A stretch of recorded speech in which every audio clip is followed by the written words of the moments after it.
हरियाणा में सरकारी गेस्ट बनाने पर सियासत गर्मा गई है। कांग्रेस के 5 निलंबित विधायकों को अब सैनी सरकार तवज्जो देने लगी है। सरकारी कार्यक्रमों में कांग्रेस के निलंबित विधायकों पर सैनी सरकार की मेहरबानी कुछ इस कदर बड़ी है कि उन्हें सरकारी कार्यक्रमों में विशिष्ट अतिथि बनाया जा रहा है। सरकार के इस राजनीतिक दांव से हरियाणा की सियासत में नए बदलाव के कयास भी लगाए जा रहे हैं। ऐसे में हरियाणा सरकार के इस दांव से कांग्रेस की क्या बेचैनी बढ़ सकती है। कांग्रेस ने जिन 5 विधायकों पर अनुशासनात्मक कार्रवाई कर निलंबित कर दिया था, क्या उनका अपनी ही पार्टी से मोह भंग हो गया है?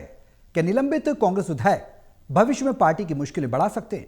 ये तमाम अहम सवाल हैं।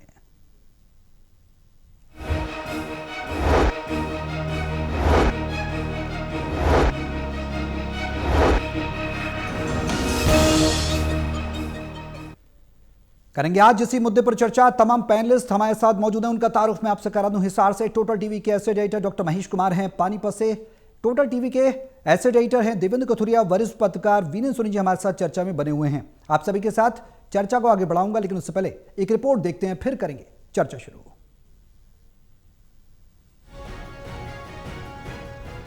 प्रदेश कांग्रेस की परेशानियां कम होने का नाम नहीं ले रही। अब सत्तारूढ़ बीजेपी सरकार ने विपक्षी कांग्रेस को एक और चुटकी भरी है। दरअसल शुक्रवार को सरकार ने 9 योजनाओं का शुभारंभ किया।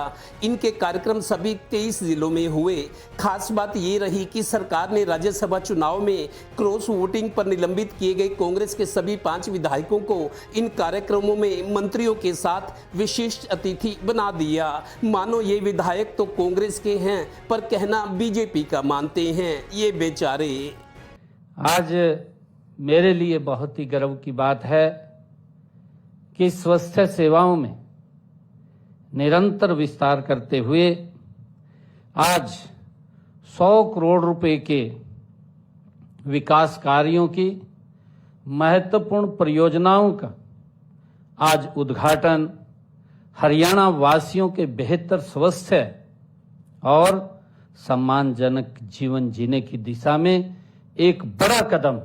उधर प्रदेश कांग्रेस अध्यक्ष राव नरेंद्र सिंह की प्रतिक्रिया है कि जिन 5 कांग्रेस विधायकों ने वोट बीजेपी समर्थित उम्मीदवारों को दिए, सरकार ने उन विधायकों को सरकारी मेहमान बना दिया है। गौरतलब है कि कांग्रेस से निलंबित 5 विधायक अभी तो अधर में लटके हुए हैं। कांग्रेस ने इन्हें निलंबित किया हुआ है। विधायक तो ये 5 कांग्रेस के हैं पर गोदी में बीजेपी की बैठे हैं। विधायक होते हुए भी अपनी ही पार्टी के खिलाफ लामबंद हैं। आगे इनका क्या होगा, इनके साथ क्या होगा, ये भविष्य के गर्भ में है। सियासत में उठापटक और उतार चढ़ाव तो आते ही रहते हैं। चलिए देखिए टोटल न्यूज़ हरियाणा ब्यूरो। अब सबसे बड़ा सवाल यह है कि प्रदेश में कांग्रेस की हालत तो वैसे ही पस्त है, चुनौतीपूर्ण बनी हुई है, एकजुटता नहीं है, आंतरिक द्वंद्व देखने को मिलता है, आपस में ही लड़ाई लड़ते रहते हैं तमाम कांग्रेस के नेता और मंचों पर कहा जाता है कि सब कुछ ठीक है, ऑल इज वेल है। लेकिन अब जो निलंबित विधायक हैं, सरकार सैनी सरकार उन्हें किस तरह से पुश कर रही है और इसके मायने क्या निकाले जाएं। देवेंद्र, शुरुआत में आपसे ही कर रहा हूं। कांग्रेस के निलंबित विधायकों को तवज्जो देने की सबसे पहली वजह क्या कुछ नजर आती है? देखिए सौरभ, कांग्रेस ने निलंबित कर दिया, एक तरह से दुत्कार दिया कि आपने हमारे साथ धोखा किया। 5 विधायकों को निलंबित कर दिया है, मतलब दुत्कार दिया कि आपने धोखाधड़ी किया अपनी पार्टी के साथ जिसने आपको विधायक बनाया। अब एक तरफ दुत्कार है, दूसरी तरफ दुलार है। दुलार बीजेपी दे रही है। देखिए ये विधायक जो है मुख्यमंत्री की तारीफ करते नहीं थकते, सरकार की तारीफ करते, और अब तो सरकार भी दुलार ऐसा दे रही है कि गोदी में बिठाकर पुचकार रही है। जो समारोह आज कई जिलों में हुए हैं, उनको यहाँ जहाँ मंत्री मुख्य अतिथि थे, क्योंकि बीजेपी के अपने मंत्री हैं, विधायक हैं, वहां उनको विशिष्ट अतिथि 2nd नंबर का दर्जा, मतलब स्टेज पे सुशोभित किया गया। और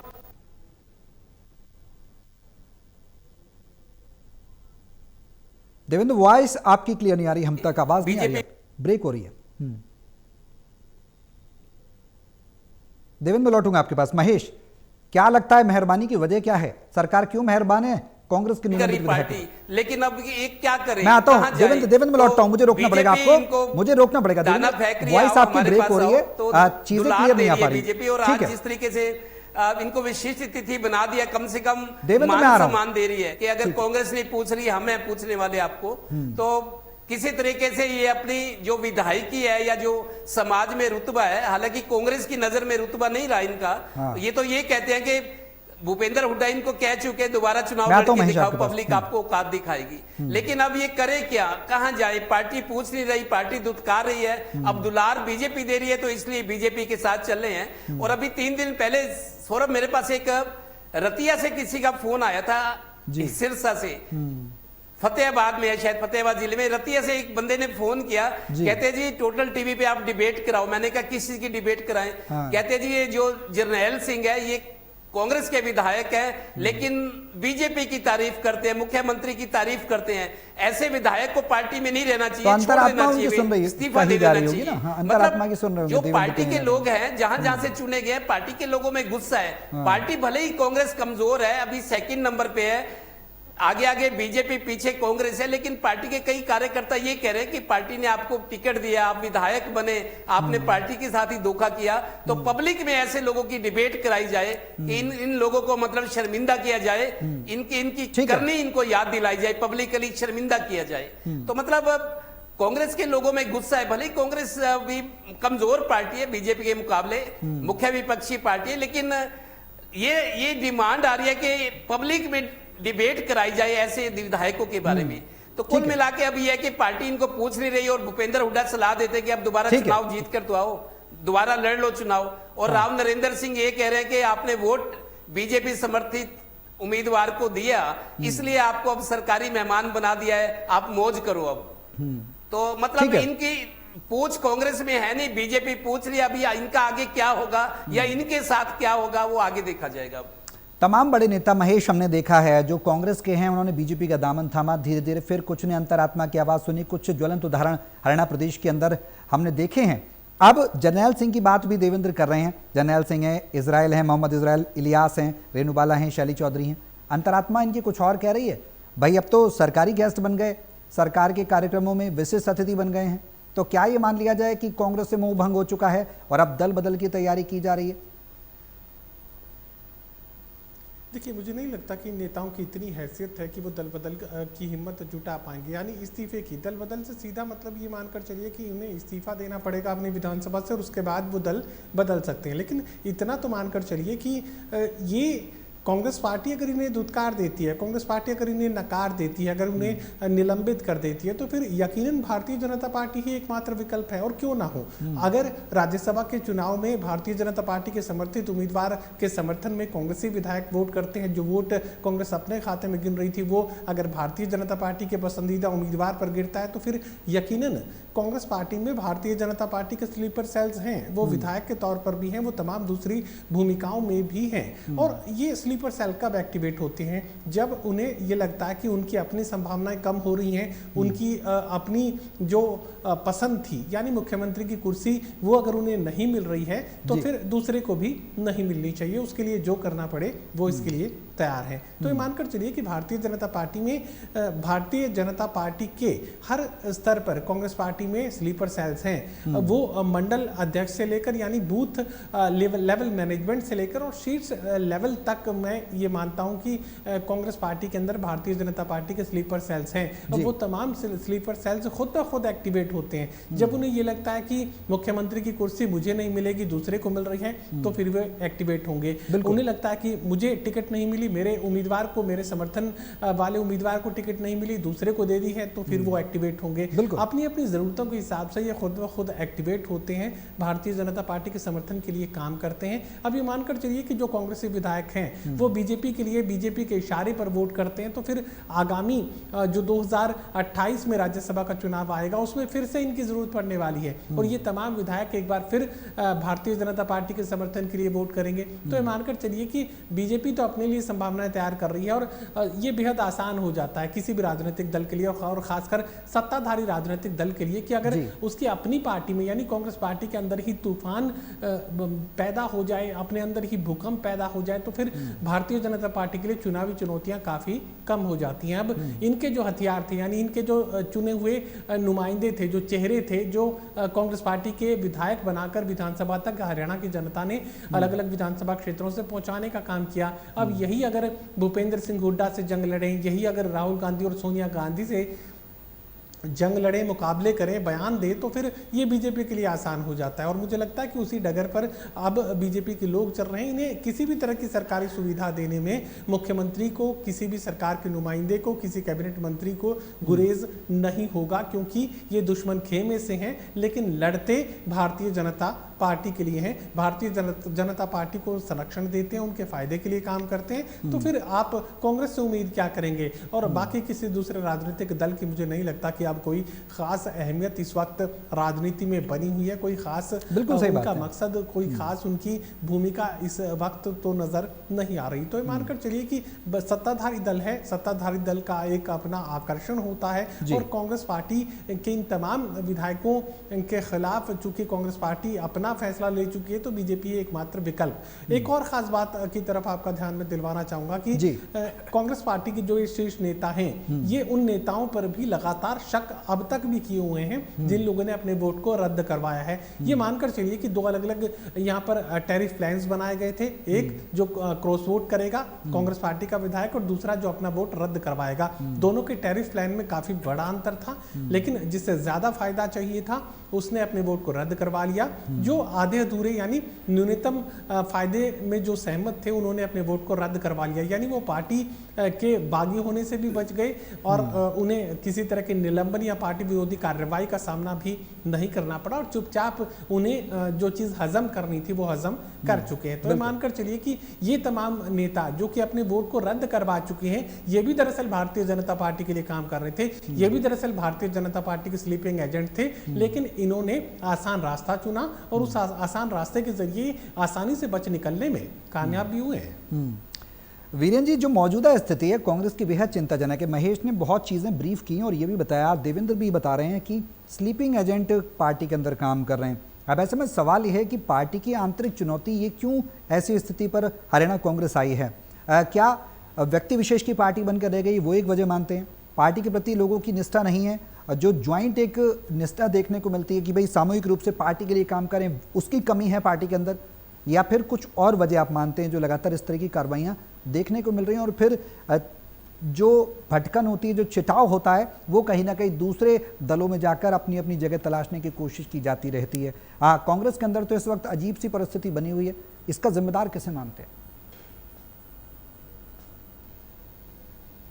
वीरेंद्र जी, म्यूट है शायद आपकी वॉइस।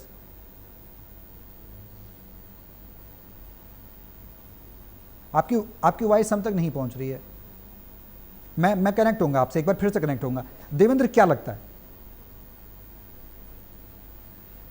देखिए सौरभ, बिल्कुल ठीक बात है। कांग्रेस पार्टी तो है, 5 लोकसभा सांसद हैं, 37 विधायक हैं, लेकिन पार्टी फिर भी लच्चर साबित हो रही है। ऐसा क्यों हो रहा है? वजह वही है, एक तो ऊपर से जो है ना, पार्टी के कार्यकर्ताओं में उदासीनता बनी हुई है जी। मतलब वो बात वही, अपने नेता को खुश करे, पार्टी के लिए कोई काम नहीं कर रहा।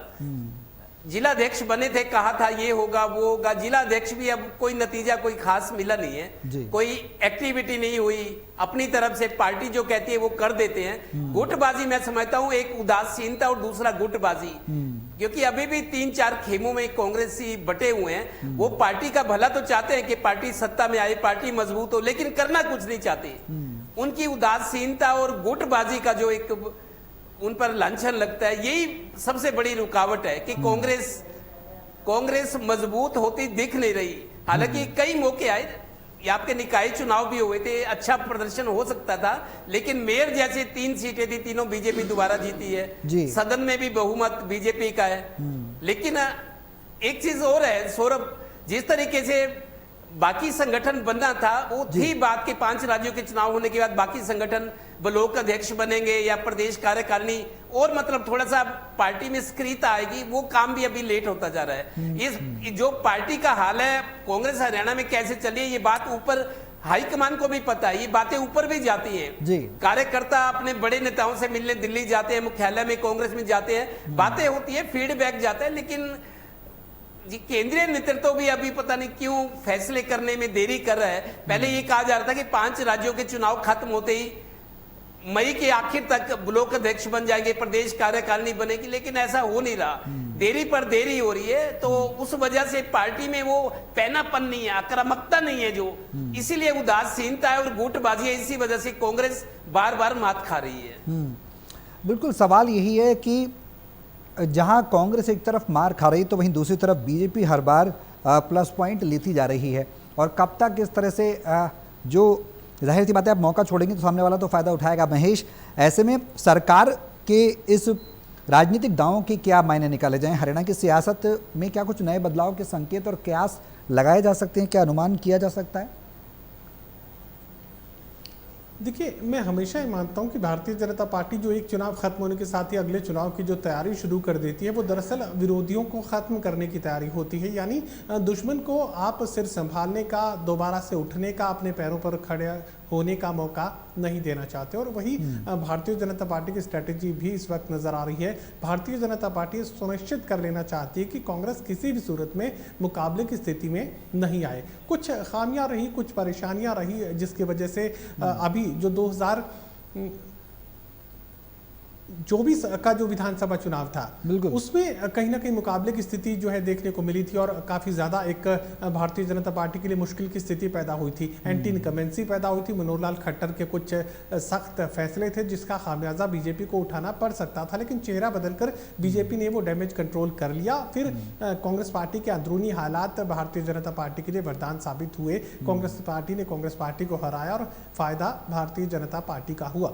लेकिन ये मानकर चलिए कि कांग्रेस पार्टी में अब भी सब कुछ ठीक नहीं है, स्थिति विस्फोटक है। अब भी कुछ भी बैलेंसिंग कांग्रेस पार्टी के लोग नहीं कर पाए हैं। बैलेंसिंग ऑफ पावर करने की कोशिश थी, एक और नया पावर सेंटर चौधरी बीरेंद्र सिंह और चौधरी विजेंद्र सिंह के तौर पर नया एक पावर सेंटर जो है वो पैदा हो गया, जिसकी वजह से अब कांग्रेस पार्टी के पास संभावनाओं के लिहाज से काफी कमजोर स्थिति इस वक्त नजर आ रही है। भारतीय जनता पार्टी की जहां तक बात है, भारतीय जनता पार्टी कांग्रेस पार्टी को लगातार डेंट करती रहती है, लगातार कमजोर करने की कोशिश करती रहती है। अब कांग्रेस पार्टी के विधायक अगर भारतीय जनता पार्टी के लिए काम करने लगे तो फिर इससे फायदे का सौदा क्या हो सकता है, और वही फायदा उठाने की कोशिश इस वक्त भारतीय जनता पार्टी के लोग कर रहे हैं। इन विधायकों को सरकारी किसी भी तरह की सुविधा अगर दे दी जाती है, उनके कामकाज अगर किए जाते हैं, उन्हें प्रायोरिटी अगर दी जाती है, उनके चेहरे को अगर मुख्यमंत्री पसंद करने लगते हैं, तो फिर इससे ज्यादा फायदे का सौदा इन विधायकों के लिए भी नहीं है। जो आर्थिक फायदा, जो तमाम दूसरे फायदे ये इस राज्यसभा चुनाव से उठा सकते थे, वो उठाए जा चुके हैं। इसके बाद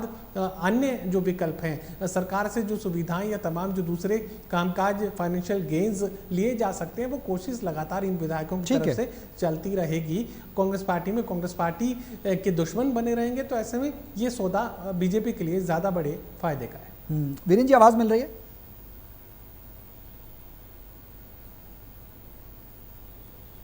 वीरेंद्र जी, आवाज मिल रही है आपको? आपकी आवाज़ हम तक नहीं आ रही। वीरेंद्र जी, आपकी आवाज़ नहीं आ रही हम तक।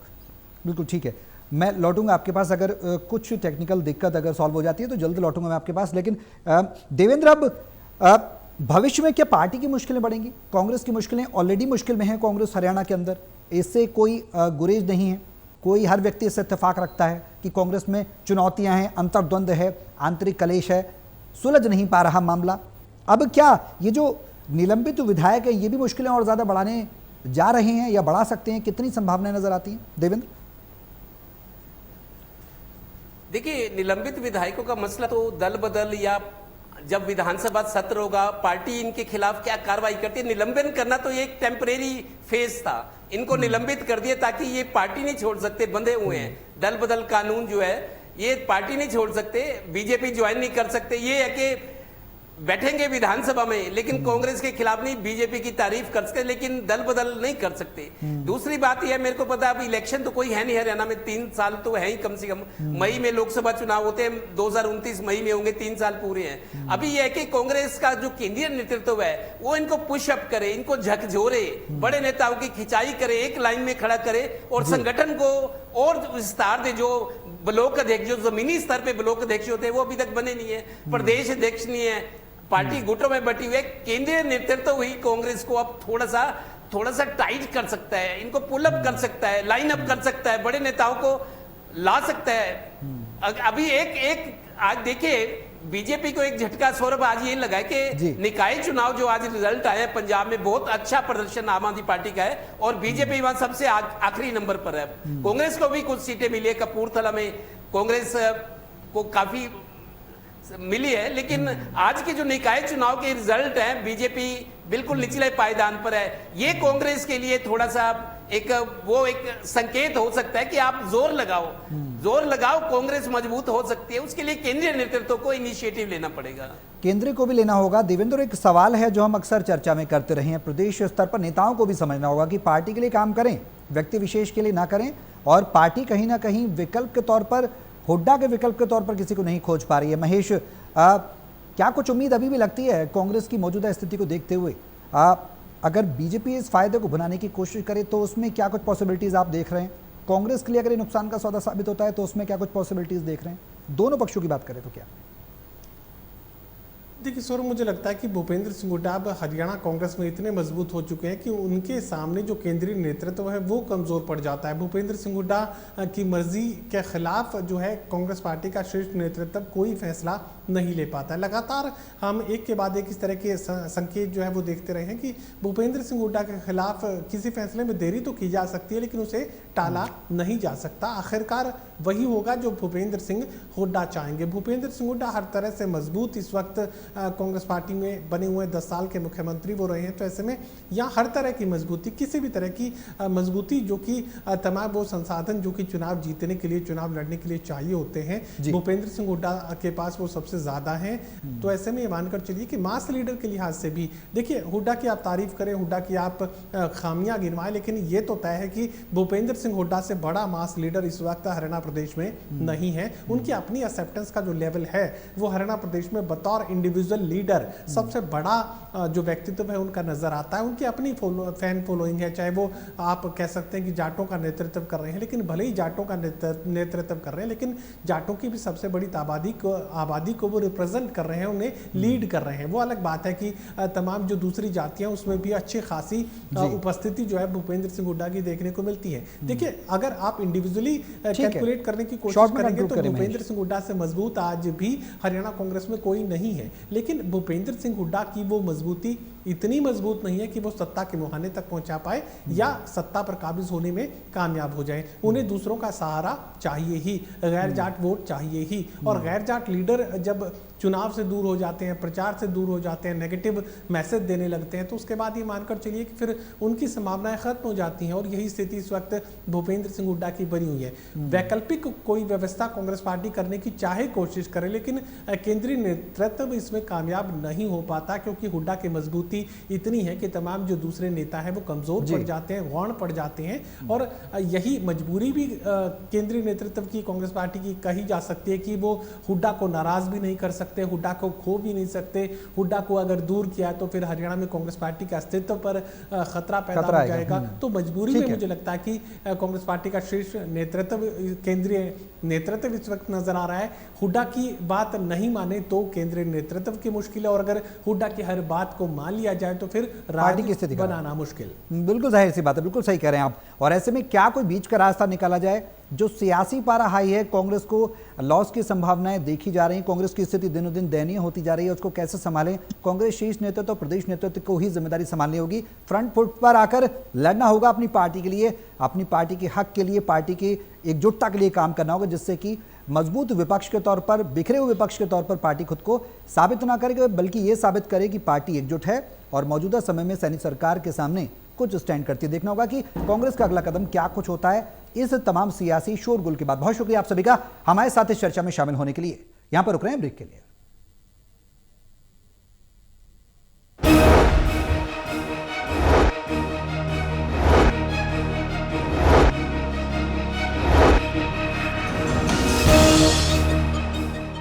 संविधान